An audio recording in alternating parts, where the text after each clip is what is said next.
Welcome to Convertabot Reviews. My name is Convertabot, and the star of the show today is the Fans Hobby MB24B Wingman. Wingman here is a third-party figure of the Transformers Generation 1 character Darkwing. Darkwing is a Power Master from the Generation 1 cartoon that appeared later in the show's timeline, much more of a presence in the comics. But because of he's a Power Master, he's partnered with human allies, yes, human allies, that are able to transform into different little engines for him. And this figure in particular comes with two. More on that later. Out of the box with some beautiful artwork. The figure comes with an instruction manual, a card, two Power Masters, some stand adapters, and two blasters. Painting and sculpting on the jet mode is awesome.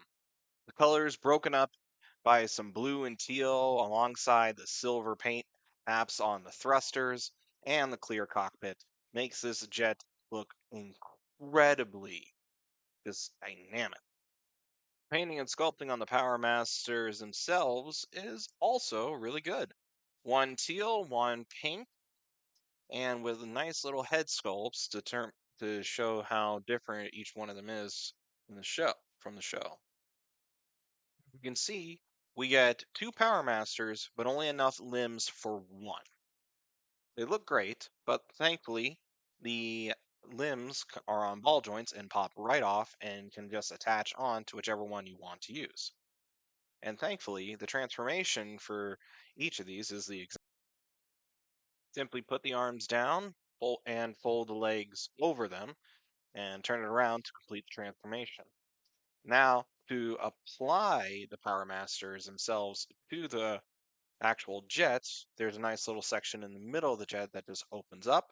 Might need to get something in there to pull it up, and where you can just plug the Power Master right into it.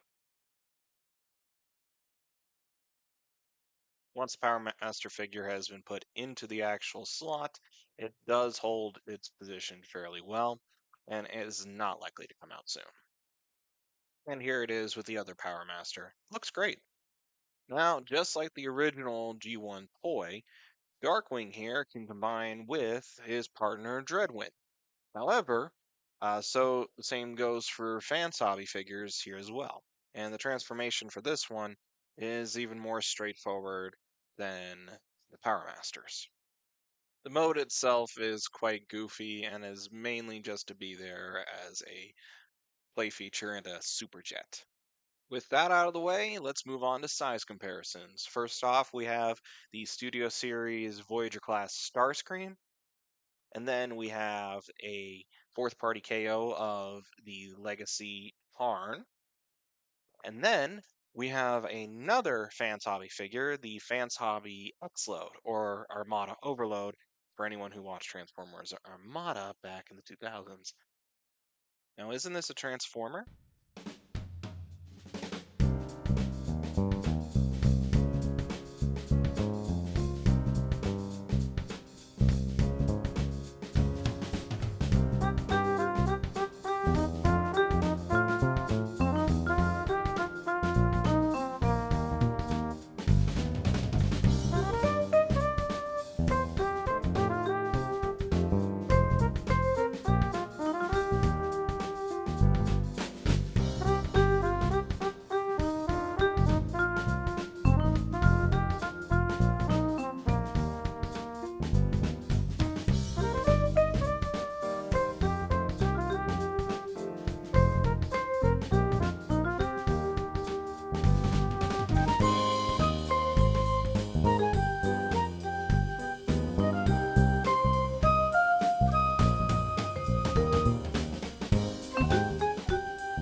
And here we have the robot mode, or as a friend of a friend of a friend likes to call it, a fairy.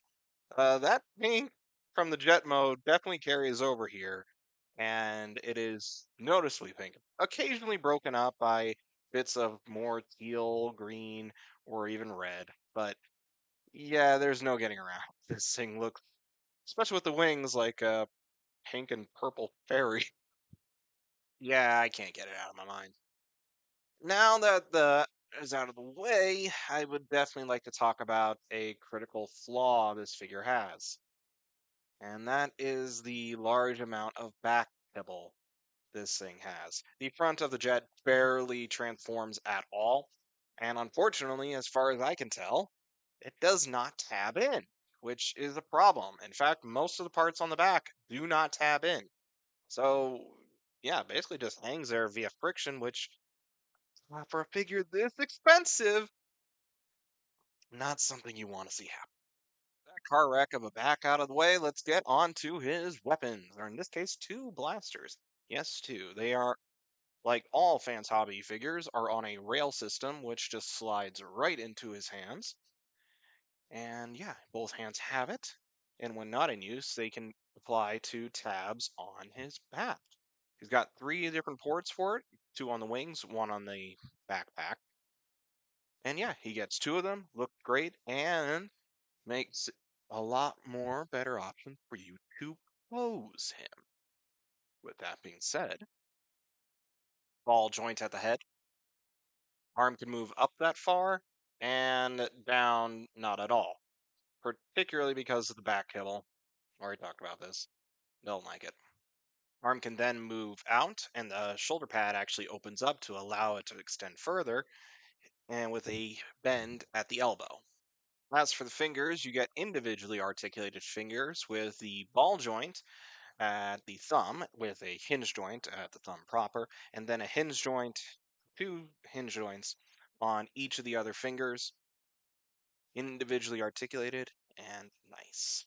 He's got a waist swivel, but unfortunately it is very non-noticeable, particularly again due to the backpack.